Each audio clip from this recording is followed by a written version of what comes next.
Thank you so much for staying tuned. If you just joined us, this is the International Forum, and we've been waiting patiently to get to know what is going on globally or what would be the topic for this course this particular afternoon. Well, it's all about the U.S. protest against Donald Trump's harsh economic policies. Talking about thousands, millions of U.S. citizens marching out across various cities in the U.S.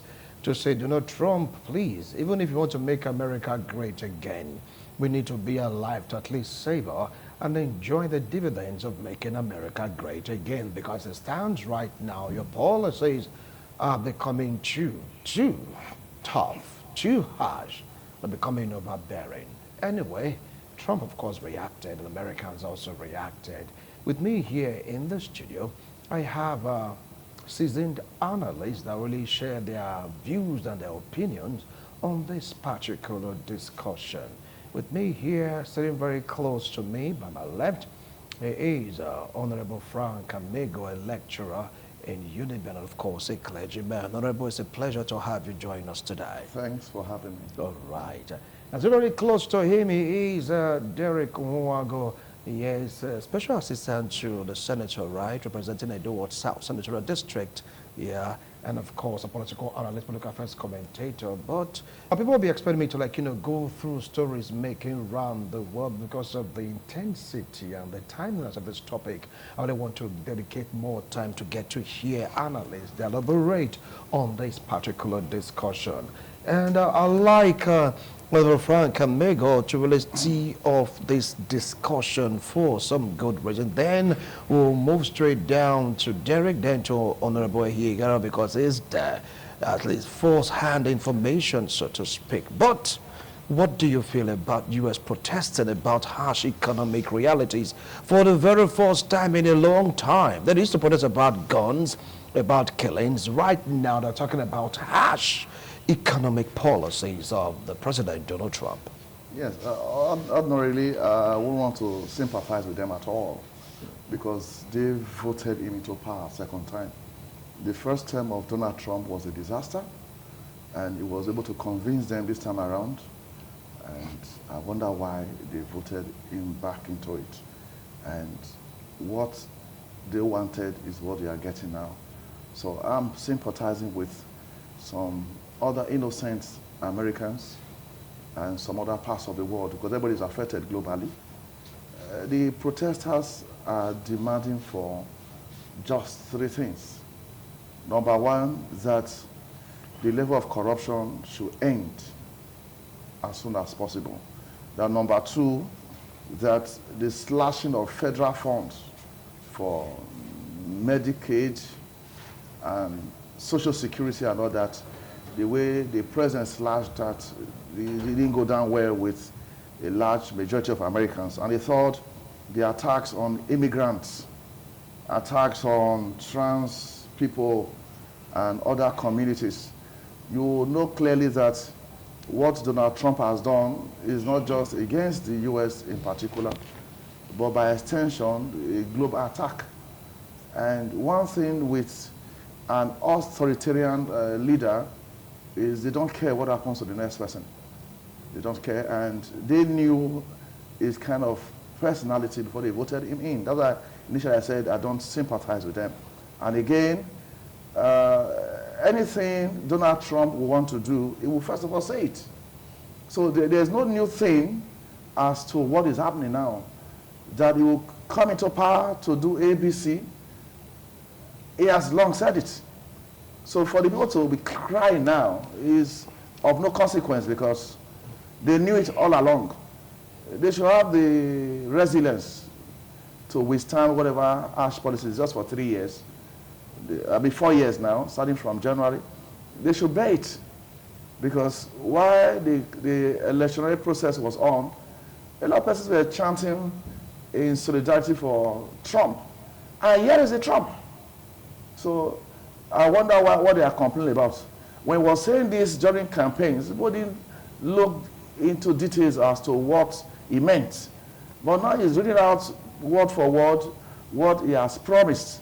And his promises are the things that he is fulfilling. It's quite unfortunate.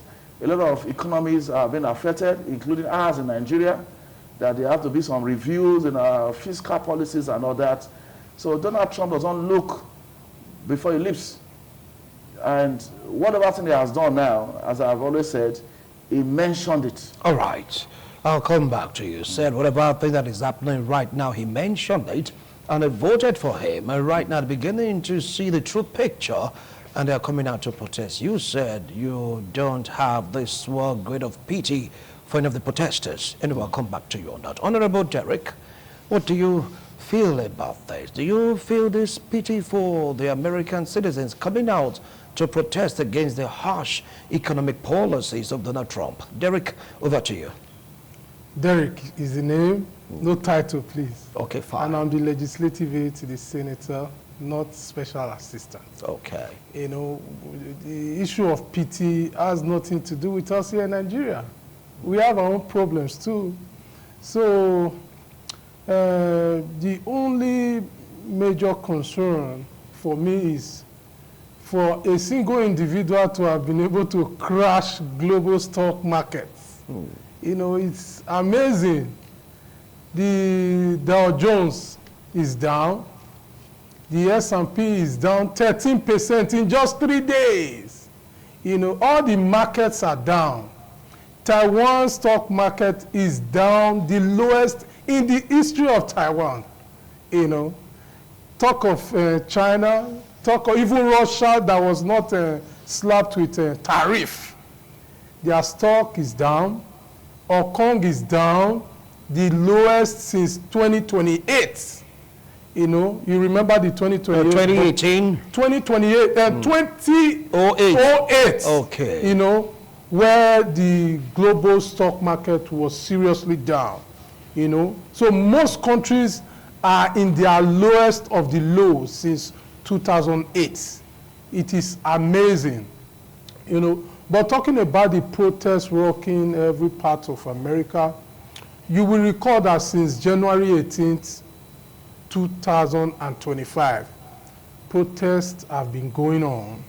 About 50,000 people protested across Washington, D.C. and other states in America, protesting against the policies of Donald Trump, where they envisage that women's rights will be seriously, you know, affected by his policies. The LGBTQ plus groups also came up protesting, and a lot of other people.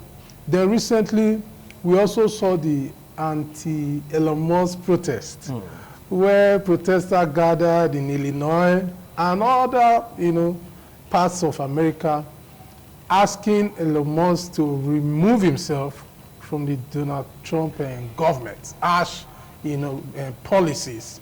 That is the one who, you know, seems to also be aiding these draconian policies that they are witnessing. Then for issue of protests, you know, there are a lot of factors that make people go on protest, which includes economic and social factors, political factors, religious and spiritual factors, cultural and identity factors, environmental and public health factors. You know, in that of economic factor, people want the guarantee, their guarantee for economic security. So once there is a kind of threat to their economic well-being, then people will tend to, you know, protest. And that is what we are seeing today in America, where, you know, even though in the long short run, the short-term benefits of these policies, harsh policies of Donald Trump. We'll get to that point. Hold on, we'll get to that point. If there is any benefit, we're going to talk about the policies of Donald J. Trump, talk about the protests right now. Let's move straight down to New Jersey, where Honorable Ehi Gariba is standing by, and I believe that you have a first-hand information on this protest. Honorable, how is it down there? Thank you. I'm going to say It is scam because usually when there are protests like these, they don't usually disrupt the lives of the average people in the streets of the United States.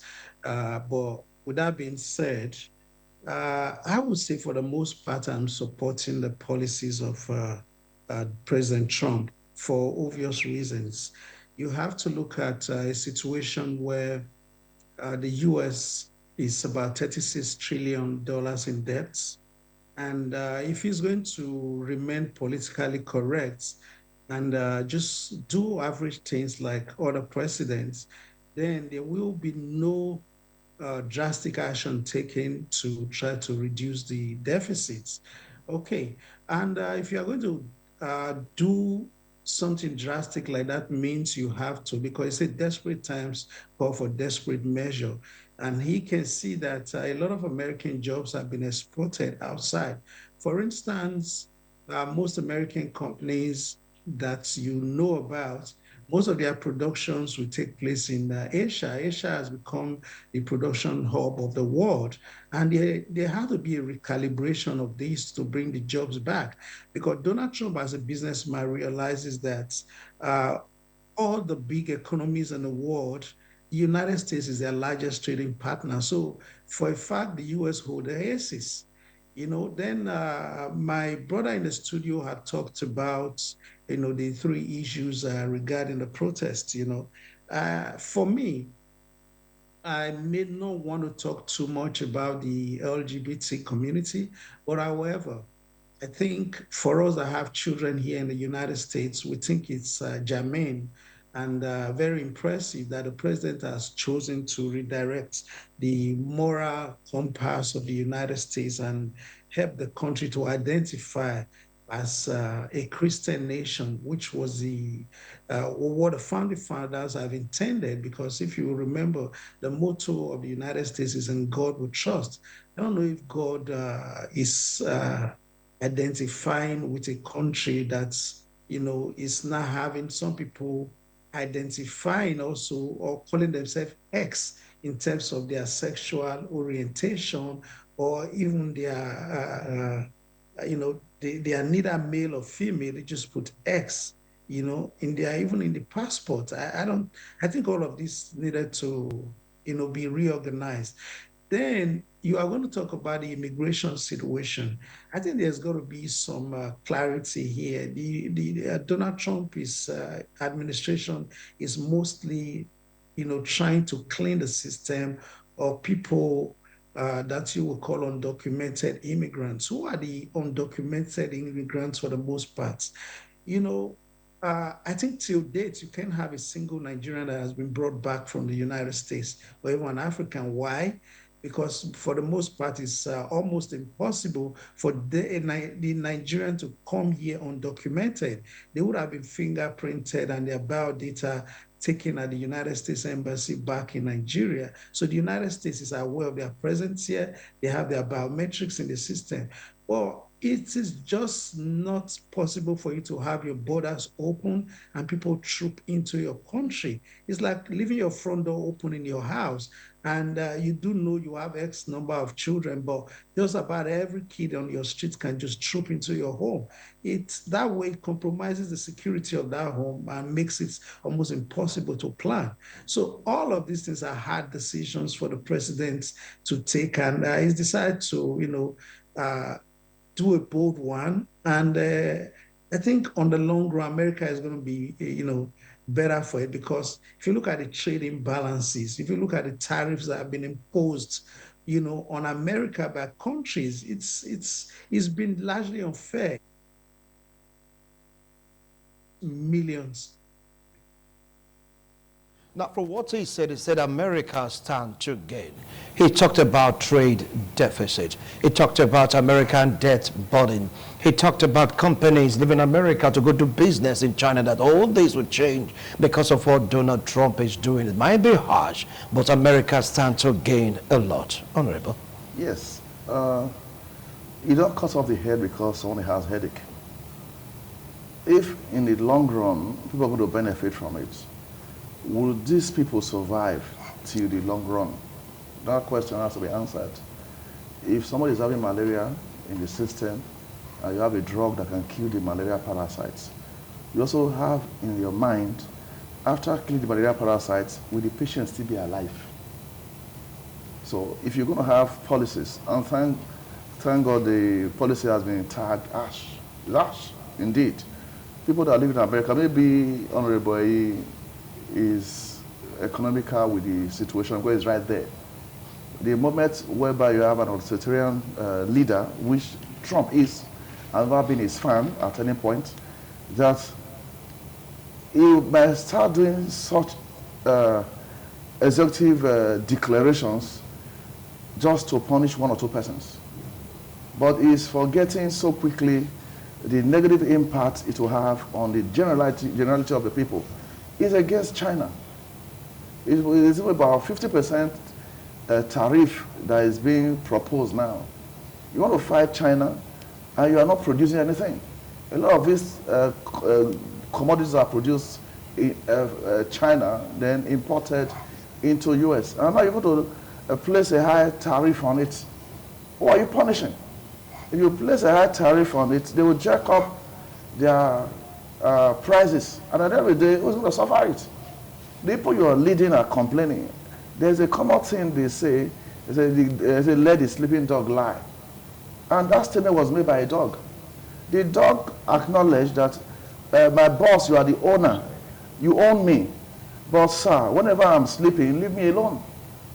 But if the owner still insists on tampering with a sleeping dog, the sleeping dog may not have an option other than to bite. So there are a lot of persons that voted for Donald Trump. These are the same number of people on the streets for a long time complaining. We wanted a change, but a change in the right direction. If you want to withdraw Medicare and all that, not to this extent. So the extent is the basis for the protest. All right. The extent is for the basis of the protest. But right now, we will take a break. We'll be right back. Don't go away. Much for staying just here discussing another strong analyst. You talk about government policies, government history, international politics. It's just stepped in. I like to call him the Don. I call him the Prof. Yes, Felix Osayeme. It's a pleasure to have you join us this afternoon. I appreciate your coming. Thank you, Mr. All right. Good afternoon. Welcome to the program. All right. I know you have so much to say about this particular discussion, but from what Honorable Gariba opined, he said everything is calm there in New Jersey. Now, what Trump is doing is to the benefit of America. I talked about the gains in, doing business, and of course, the GDP, the debt profile, you just name it. What's your view? Thank you for that question. And I want to make both to say that Trump is using a model that he has used in his first term when he was president. And by the time he left office then, a lot of people were having double thoughts about his method. If the Democrats had done far, far better than what Trump had started, I'm sure he would not have been reelected again. So Trump's second coming, if we use that term, was not an accident. And when he was on the campaign trail, Trump kept explaining that there is excessive wastage in federal expenditure and that there was going to be a lot of cutback. They also mentioned the issue of unfair trade terms that America was losing, and in fact, they actually used the word that the country was bleeding. Then he also mentioned that there were a lot of unregistered persons in the United States of America, that they were constituting a problem in terms of security and other issues that we will not look at immediately. Then the issue of diversity, equity, and inclusion, the LGBTQ movement. Now, Trump campaigned on these platforms, and he won. So it was not an accident that he won. It means those who voted for him wanted the kind of thing that is going on in America today. Now, what is going on in America today? The hands-off movement that took place on Saturday all over 50 states in America, particularly in the major cities and some of the towns, then in the capital, and they went as far as becoming almost a global movement. In London, in Paris, in Berlin, there were demonstrations. All of them were arguing that Trump is a threat to democracy. They listed certain points. Oh, one, that there's serious cutback on federal spending in terms of federal programs. All right, now you just hold on, Prof. I'll come back to you after this short break. We'll be right back to continue the discussion. Don't go away. Thank you so much for staying tuned. If you just joined us, this is the International Forum. We're taking a look at the harsh policy of President Donald Trump. All right, over to you, Prof. You're making your points. Okay. Well, I will want to quickly make a point that the policies are not harsh policies. We can term them as pragmatic policies. President Trump explained that there was wastage in government. And for this reason, he set up the Department of Government Efficiency under the headship of Elon Musk, who we all know is still topping the chart today as the richest man in the world. And in the last 2 months or so, they've actually found a lot of areas where people were collecting welfare benefits while they were still having full-time jobs. Something that was meant to ease the body of those who are not actually working. People were keeping such funds, they were being paid, and they were also working. That has been established.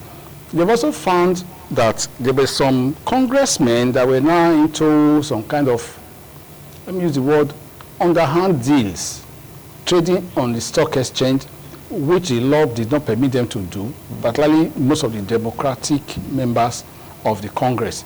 They are working on that argument now. Then let us go to the next point. He said there was excessive funding of certain programs, like the DEI programs. He has stopped that one. And that one has caused a lot of uproar. Oh, he's trying to put unemployment. But he has explained that some of these programs were not actually beneficial to the majority of the populace, and that they were programs that were pushed by the last administration of the Democrats. And DEI aspect is where you have the LGBTQ movement that has been causing a lot of problem for the family structure and America as a civilized country. We will discuss that one separately. But most importantly, the funding has been reduced, and is saying that is saving money for the government by not pumping into areas that are not directly beneficial. US aid is one area that has been affected. World Trade Organization has also been affected. In fact, America has put out of WHO because they are saying that they cannot be funding programs that are not directly beneficial to them. Now, let us tie it to his philosophy, the philosophy of make America great again. And this is where it is really instructive, that we should not just be looking at the way Trump presents himself. Of course, he looks comical, his tone is brash and the rest. The question is, what narrative is he driving? And this is where we should be very tactful, because Korea, South Korea, Brazil, I saw the list of about 2 other countries. They are already renegotiating with US now. I'll come back to you. I'm coming. This is the point. They are renegotiating because even UAE has observed that what Trump is saying is not just give me everything. If he's giving you the tariff rate that this is what you will pay to bring in your product to this country, either you pay that rate or you allow him to do the same thing that you are doing to him. So it is, let me borrow the term, do me, I do you. Reciprocity. Okay, I'll come back to you. Now, from what you're saying, from what Trump is doing is cool. It's okay for the American society. Now, let me go to Derek Ohumago. You've heard Prof, and of course, over here, Gariba, they are towing the same line, saying it's for the betterment of America. After all, you go to American today, for the news I've been listening to, it's like Chinese product is just overflooded American market system, thereby choking the local content of America. Do you think this will ease the pressure on American producers? Well, I was going to mention the short-term benefits of Trump tariff and all the policies that are seen to be harsh. First of all, items, food items, groceries, prices have gone down in the United States of America as we speak. To some extent, some items have gone down below 50% of its original cost before all of these issues started. So locally in the United States of America, it is beneficial to their local economy, you know, in the short term. But over the years, you will now see that these policies would have taught other nations how to brace up to this storm. Countries all over the world are already used to taking a bite of the United States of America. Because after all, we trade in their currency. You know, that alone is an economic booster to the nation of America. You know, so having said that, Nigeria, for example, received 26% tariff on US goods.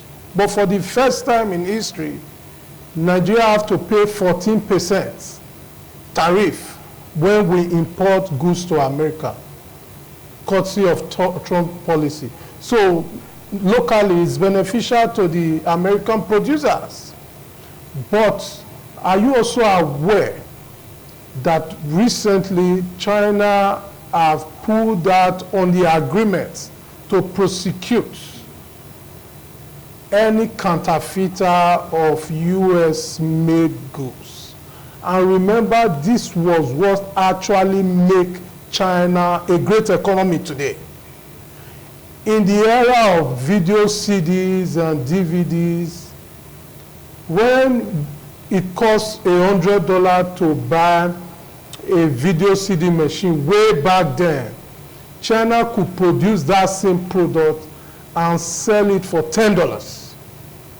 You know, but with this agreement, bilateral agreement, China is no longer allowed, or its citizens are no longer allowed to produce replica products of American companies and sell it like selling a fake, but as good as the original. They need to also promote their own name, but of which we are already used to products like Gucci and Tommy Hilfiger, Calvin Klein. You know, China cannot produce this good and stamp Calvin Klein on it. But I can assure you, in the next summer, you will see real Gucci, Calvin Klein, Tommy Hilfiger products flooding the global market. And they will sell it in the name of that original product at a lower cost, so that those companies will be phased out of the market. That is one of the long-term, you know, disadvantage of such policies as this. China, countries like China will not be able to go back to the drawing board, all of the things they've been doing to ensure that they are at equilibrium in terms of economic trade with America. They no longer feel obligation to it. No, but in the short run, it will help the American companies to sell locally. Instead of foreign goods flooding the US market, the companies within the American territory will be able to sell to the locals, but they might not be able to have a good competition outside America. And you also be surprised that countries like China and other countries in Asia bloc will also be able to pay that tariff and sell cheaper than made in US goods in America. It's only Europe that is down, that it would not be able to recover from this whole process, because they also have very expensive production costs. Okay. You know, within their industrial sector. All right, I'll come back to you, Doc. Let's move straight down to New Jersey. Well, right here, Yarima is standing by. You heard the analysis of my guest in the studio. In the short run, according to them, America definitely will gain. But let's talk about the long run. America might just be biting more than it can chew. What do you feel about this, Honorable?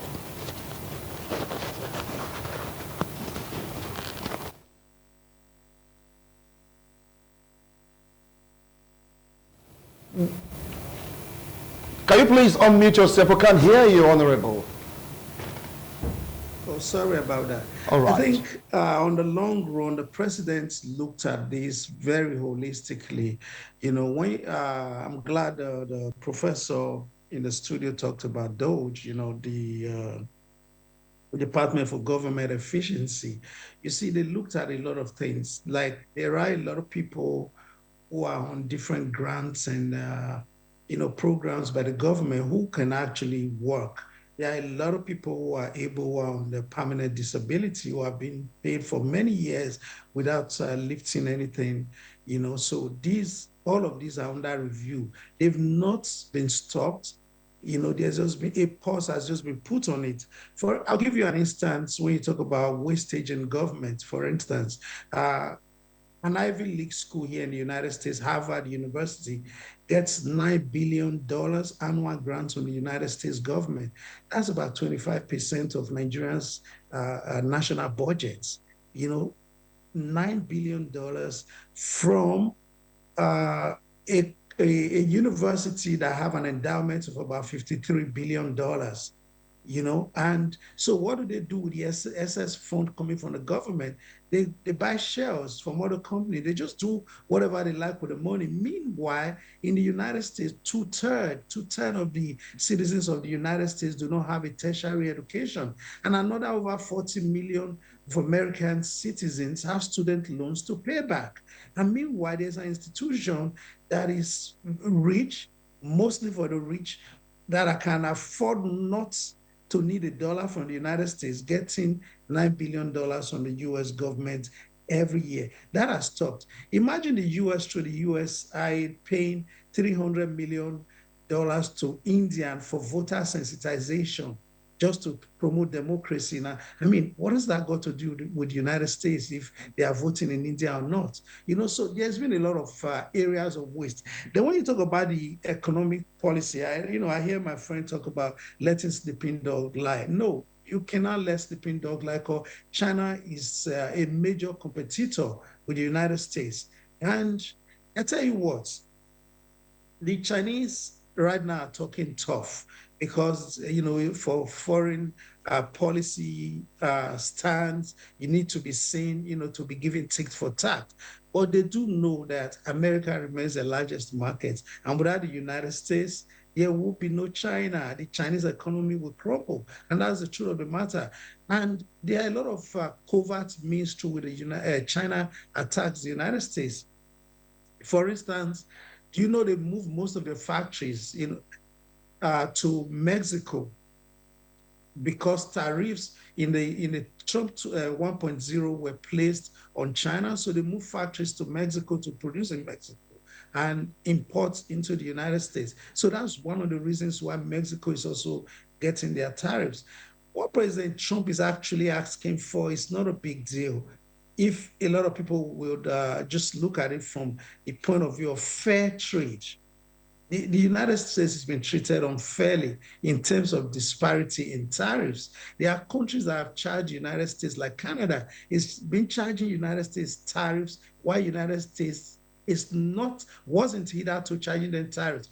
Donald Trump is saying there should be reciprocity, tit for tat, give and take. If you charge me 50% on my products, I charge you 50% on your products. Look at Japan. Japanese economy grew on American markets. For instance, America is the largest buyers of Japanese automobiles. Without the American market, Japan is going to go into a recession and ground to a halt. Chinese products, all of the electric vehicles that they are making now, all of the electronics they are making, who else in the whole world have the economic power to buy Chinese products but Americans? So they have to, at the end of the day, 50 countries at the last count are pleading to come to the table and talk, because they must talk. Their economy is hinged on the United States economy. Without America taking their goods, their economies will all go bubble.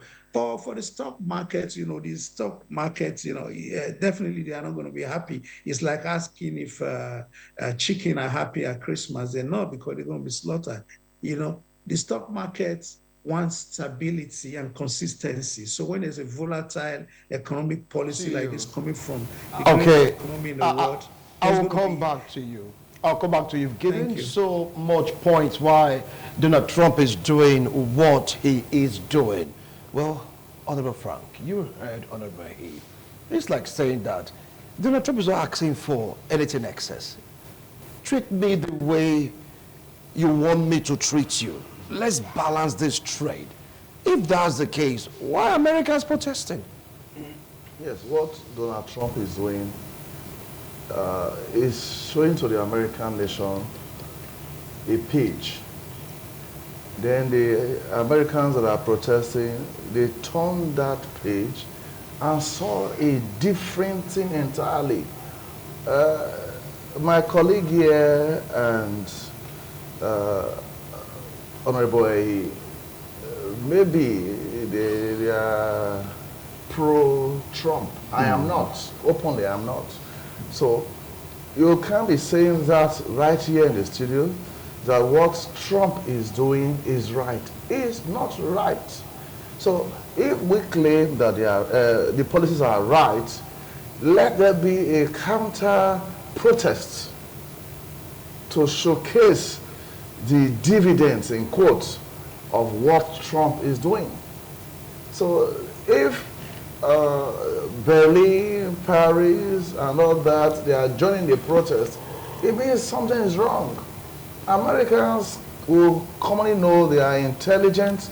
They have reasoned out all what Trump has said, and it doesn't go down well with them. They have done their calculations, they divide the years of Trump policies, and what they could come up with is this protest. The three-pronged protest of the policies of Donald Trump, that in the long run, maybe we are talking about the short run, but in the long run, the short run will be of no effect. I gave an example just now based on my profession.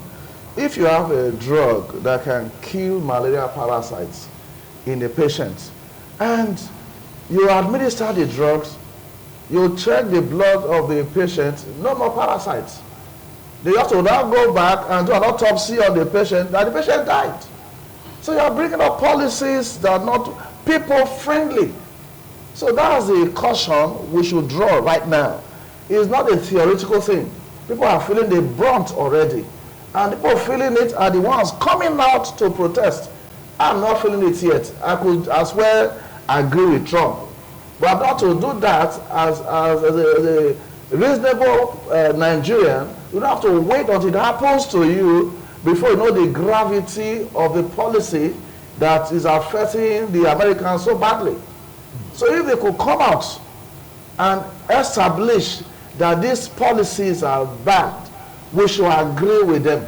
All right. We should agree with that. Yes. Now, let me go to Prof. You know, people are saying that commodities in America right now, talking about the price, is on the increase. That has increased drastically when compared to during the time of Joe Biden, and Americans are complaining bitterly about it. And that is one of the reasons why they're protesting. After all, China is clapping back.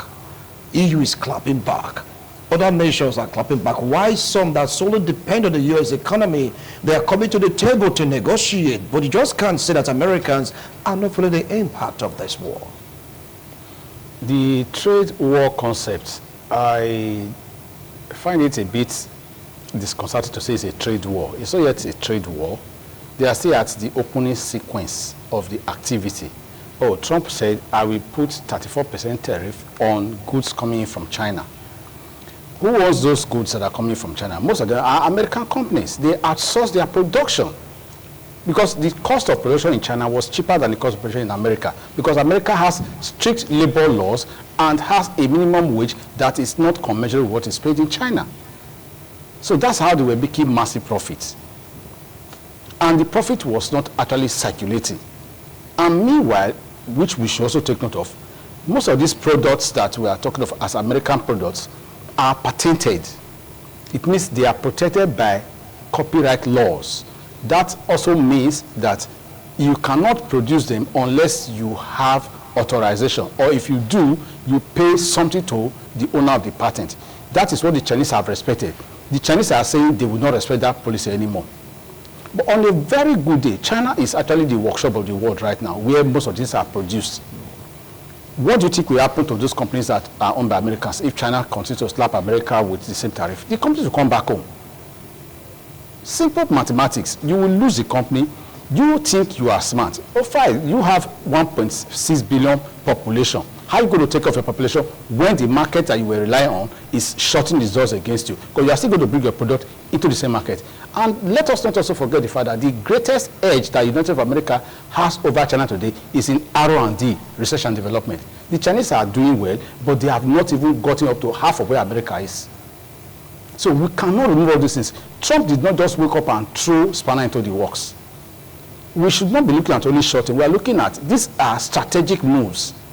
They are not just steps in sand. They are actually dragging serious climbing stones and climbing pins into rocks. Right. Because it's to chart a new course. Trump is arguing that for a long period, America has been bearing too much burden. He is also saying that for such to change, let us rearrange the payment plan. Balance of trade. If I do business with you, these are the terms. The distinction here is that Trump is the one shouting. Right. And others have been benefiting. They are not really complaining.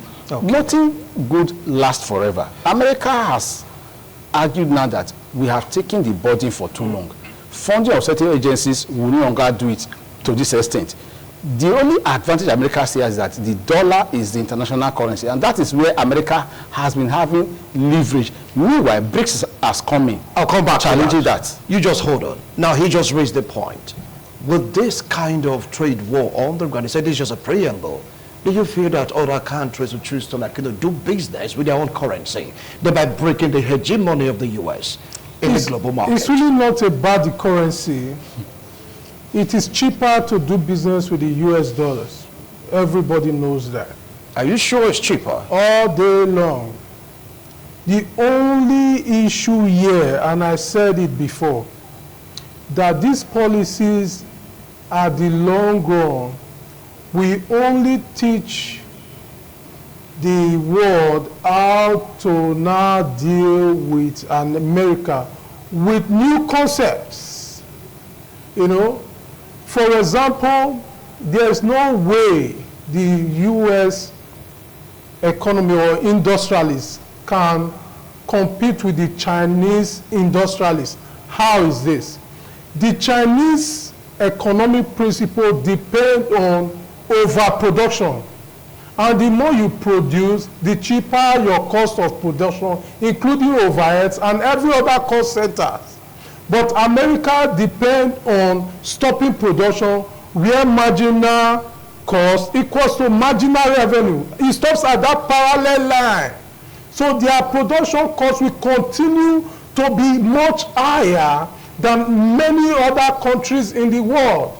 They operate the same policy, economic policy with Europe. That's why Europe cannot even survive this whole fiasco at all. But China, because Chinese government is part owner of most businesses in China, Chinese government can afford to bankroll those production to ensure that their price, cost of production and cost of sale continue to reduce.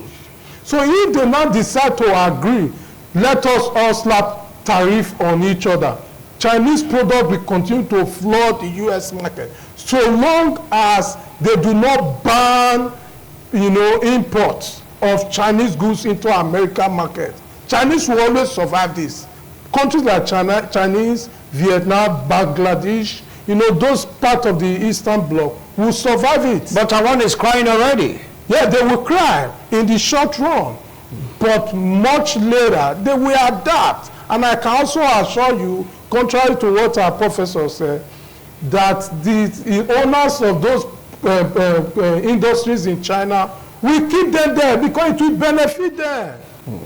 Thank you very much. All right. Well, Honorable Yegarba, what do you think will be the implication on international relations? Because right now, Trump is backing, others are trying to clap back. Do you think this will put a strain on international relations with the U.S.? America is an attractive country in so many ways. But I'd just like to speak a little bit to what my brother, Honorable Derek, said. There can be a lot of production in China because of cheap labor that they have there and unfair treatment of their workers. And Europe and America will always have more than a living wage. They will have a minimum wage that can let people live decently. And that is why labor is cheaper in China. But again, you can produce all the goods you want in China. But however, with tariffs, the goods that was $10 yesterday. By the time you have $34 and again another $50 and $20, which means America is going to be having 104% tariff on China, so that goods becomes $20. And so it becomes unaffordable to Americans. Therefore, they will look for American-made alternatives that would be cheaper because those ones that have tariff. But when you invest so much in production of machines, typically what people do, you start producing machines, and after like 6 months, you start making spare parts. So you invest in that. And when people don't buy those machines, your income or resources is stuck in the spare parts. So China is not going to keep producing if there's no one buying. And the biggest market for their product is the United States. And America understands this. China can grandstand. And that's why Taiwan is offering zero tariffs now to U.S. products. Take, for instance, on the streets of the United States, you have a lot of German products like Mercedes-Benz, BMWs, Audis, and Volkswagens. I've been to Frankfurt before, and I didn't even see one American vehicle. I didn't see any. Whether it's Chevrolet, whether it's Dodge, you don't see them in Germany. So where is the balance of trade? Where's the fair trade? Thank you so much. Our time is up. We have another time to really revisit this particular topic. All right, we'll revisit this topic some other time because of time constraints. Well, Honorable, appreciate you finding out time to join us. Though visually, we appreciate your wonderful analysis. Oliver Frank, I appreciate you. Professor Felix, thank you so much. And of course, Comrade Derek, I can call you Comrade, right? And of course, my heart goes out to you. May God give you the strength to bear the loss. I should call you what, Prof? I said you used to call me Comrade. Okay, let's see how all this will pan out. Americans are still complaining bitterly, but Trump is saying this is the best card for us to play. You've heard my analysts fawn, of course, against, giving reasons why they are pitching tent for and, of course, against the harsh policies initiated by the Trump's administration. Can you compare this to the harsh policies initiated by the Tinubu administration in Nigeria? Don't scream. Don't scream. We are doing comparison. We'll do it again next week, Tuesday, God willing. Bye for now.